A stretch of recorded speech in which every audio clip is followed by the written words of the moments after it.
What's up, guys? Coming to you from January 1st, 2026. Did not really celebrate the new year last night. Did some journaling, processing. As you guys know my story, we're moving into the new year, and actually right now I'm waiting for PetSmart to open up so that I can get something for my dog. It is morning here, and I found this empty parking lot here in rainy Southern California. Actually used to be a movie theater here. Used to go see movies all the time. You know, that's the thing with time. Things close up, things change, relationships die out, people pass on, friendships no longer. And it really comes down to how well are you going to take responsibility for your life and take action, not have life happening to you, but happening for you. And it's really a mental switch. That's what I'm going through right now. I'm still trying to finish up my grieving over Jen. Try not to watch her stories. I'm getting better at it, but every time I do that, it puts me back in the loop. It puts me back in that anxious attachment loop.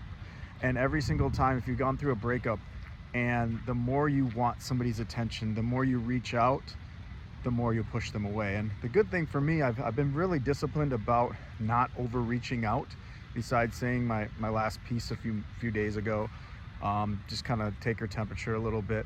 And eventually they start doing that to you. It's called breadcrumbing when they start missing you. But they go through literally, avoidance typically go through five stages.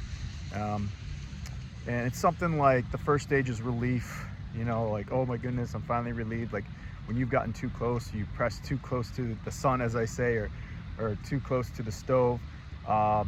Maybe they realize, oh, I don't have the capacity to love this person. Maybe they're just too demanding on me. And honestly, it's not necessarily too demanding. Often it's just they have their own issues that they have to take care of. And in a mutual exclusive relationship, you do have a responsibility to that other person. And unfortunately, even those little things sometimes are just too much for them. And they're just used to somebody getting too close. It's usually, oh, this is gonna hurt somehow, so I have to push away. There's too much pressure. And even I look back at the relationship, even before we broke up, in one of our fights, she'd even said, I don't know, it might be better if I just be single. And it just floored me at the time. Like, wait, what? Why would you be single? Like, we're just getting started. We're doing so good. Like, this is just minor stuff. But they'll take, some of those small fights and make them into a bigger deal. So, just processing this.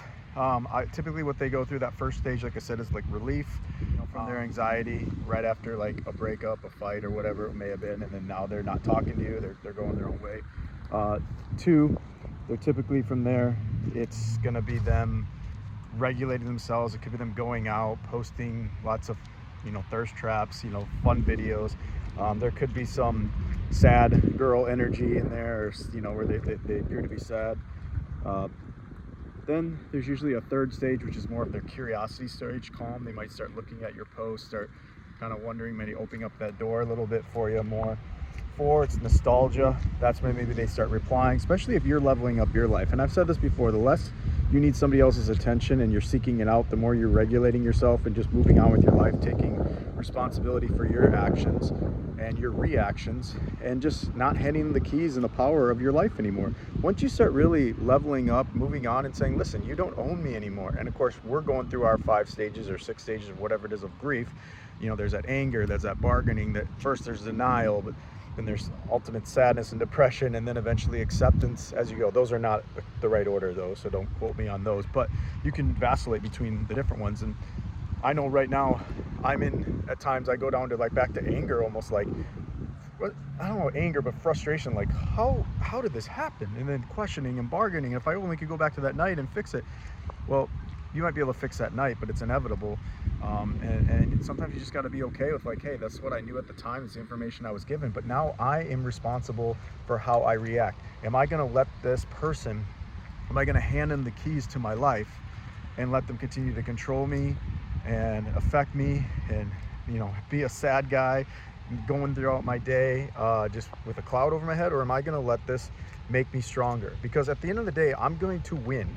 I am going to process it earlier than they do. They process later, and then there's grief, and that goes into the 5th stage for them is regret. Typically, they realize they lost. And again, if they can see you leveling up doing better, taking your power back, being indifferent, you win because one, you're gonna find a better person. Two, you're gonna heal faster. What I've been told is that they eventually process it later on, and then it compounds with interest of hurt, like more interest, like you got through it, sooner, within the first weeks, months, whatever it is. It's more prolonged, and so then it accumulates interest of more hurt and pain with it.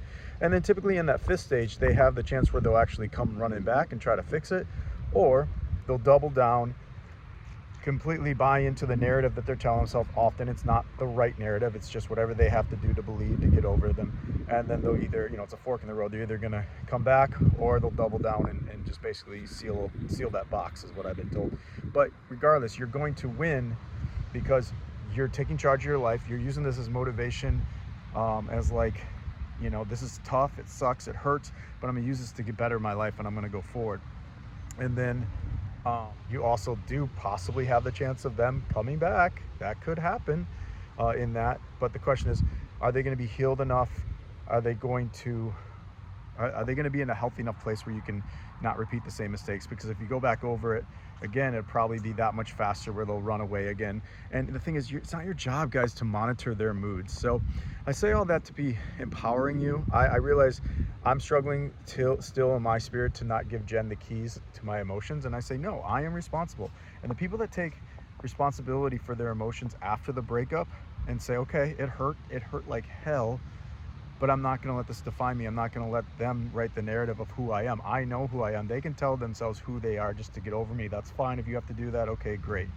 And I think sometimes if you meant a lot to some people, they might even double down and run and be as quiet, like that much more at first, because they might have known the depth of how good you were, okay? And just remind you guys, you are allowed to make mistakes, okay? Like, and you can apologize for how you made them feel, but they're still responsible for their own emotions. So I think the biggest thing is where I'm at right now is just, I can't continue to react to what she's thinking, continue to have my whole day revolve around this person. That's weak behavior. That's also what puts more pressure on. That's what, we as anxious attachment, that often what happens is sometimes the extra pressure is because we're checking on them, we're monitoring them, and they can feel that energy and that pushes them away. Not to say that that's like you push them away because you were needy, but they just can't have a regulated relationship. So if you've dealt with any of that, if you've dealt with narcissism, I've dealt a lot with that, send me a message, and I'm happy to talk a lot about narcissism. It's like walking wounded robots that you're never going to change. I think avoidance, they're a little bit more sweet and caring, and I think they feel deeply, but they run from their feelings and they avoid them. So I say all this to say this. I'm preaching to myself here. I have got to move on with my life, which I'm doing. But the moment I start orbiting her again, her emotions, trying to figure out what she's thinking, the stories that you see, the story she's telling herself, the long quotes, the sad girl quotes, all that, that's her regulating. So you almost have to look at it as just fluff.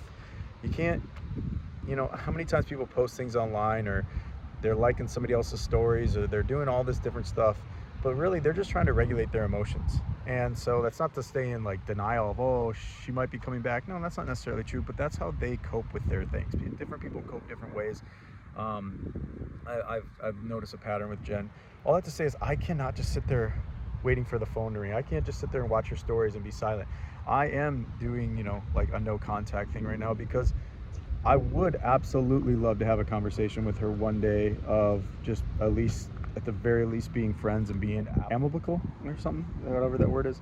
But I have to move on with my life, and I'm taking control and taking ownership of that. And I think that's the biggest thing. One other thought I wanted to leave you with, guys. Some of you guys might think, oh, if I was just a bad boy, this wouldn't hurt. I could detach. I could be, the kind of person that isn't aware of their emotions. And honestly, if you are less emotional with avoidance, yeah, you'll probably stay longer, but your relationships will be very, very surfacey and very shallow. And honestly, if you're a nervous attachment or anxious attachment, trying to do that, and you're like, oh, I'm just gonna try to walk on eggshells and make it right, and when she pulls away, I'll pull away. Yeah, you can do that for so long, but there comes a point of, what about you? Like, there's somebody out there that sees you as the prize, and you have to stop giving your energy and your power away to somebody like that. And so I want to encourage you with that today. But you might say, if I was just the bad boy, I wouldn't get hurt. Well, that's not true. Okay, I will tell you this: women do want a bad boy that's good to them, whereas men want a good girl who's only bad for them. See the paradox there? It's true. Women want a bad boy who's only good to them. Men want a good girl who's only bad with them. And that's usually, behind closed doors, I know, and all that. So those are just some thoughts that I have for you today, guys. I am moving forward. I'm using this as momentum. I'm still trying to let go of the past and fully embrace it. Still continue to grieve as the ups and downs come and go. But and I vacillate between the different stages, but I'm getting better, and I'm using this as focus. And the good thing is, in the end, you guys are going to see me with an amazing, beautiful person. I'm also trying to walk in faith and manifest the fact that with God, as far as, hey, I do want a reunion with Jen. I do want to make things right. I do want to try to have a good conversation and see where it can go. I don't expect us to get back together, but I would like at least to, kind of wrap this chapter up and at least feel like, okay, there's some access there. At least we're talking again. At least there's something that was, I don't know, saved in it all. And maybe I'll never get the closure of it. That's fine. It is what it is. But I'm going to end up with an amazing person, and it's only bettering my life. It's only challenging me and pushing me forward, because honestly, that relationship would have been very much a distraction. And God knows He's got bigger plans for me than that. And I firmly believe that in this year. I believe I'm going to make a lot of money. I believe I'm going to be very successful. I believe my programs are going to help a lot of people. I believe I'll be able to travel and live in freedom and peace, and also attract the right people into my life. And that's what I am banking on in faith, but doing in the work. And it really comes down to what you focus on, what you resonate with as far as your energy, and just moving forward in faith and doing the work each day. All right. Much love, guys. Thanks for listening.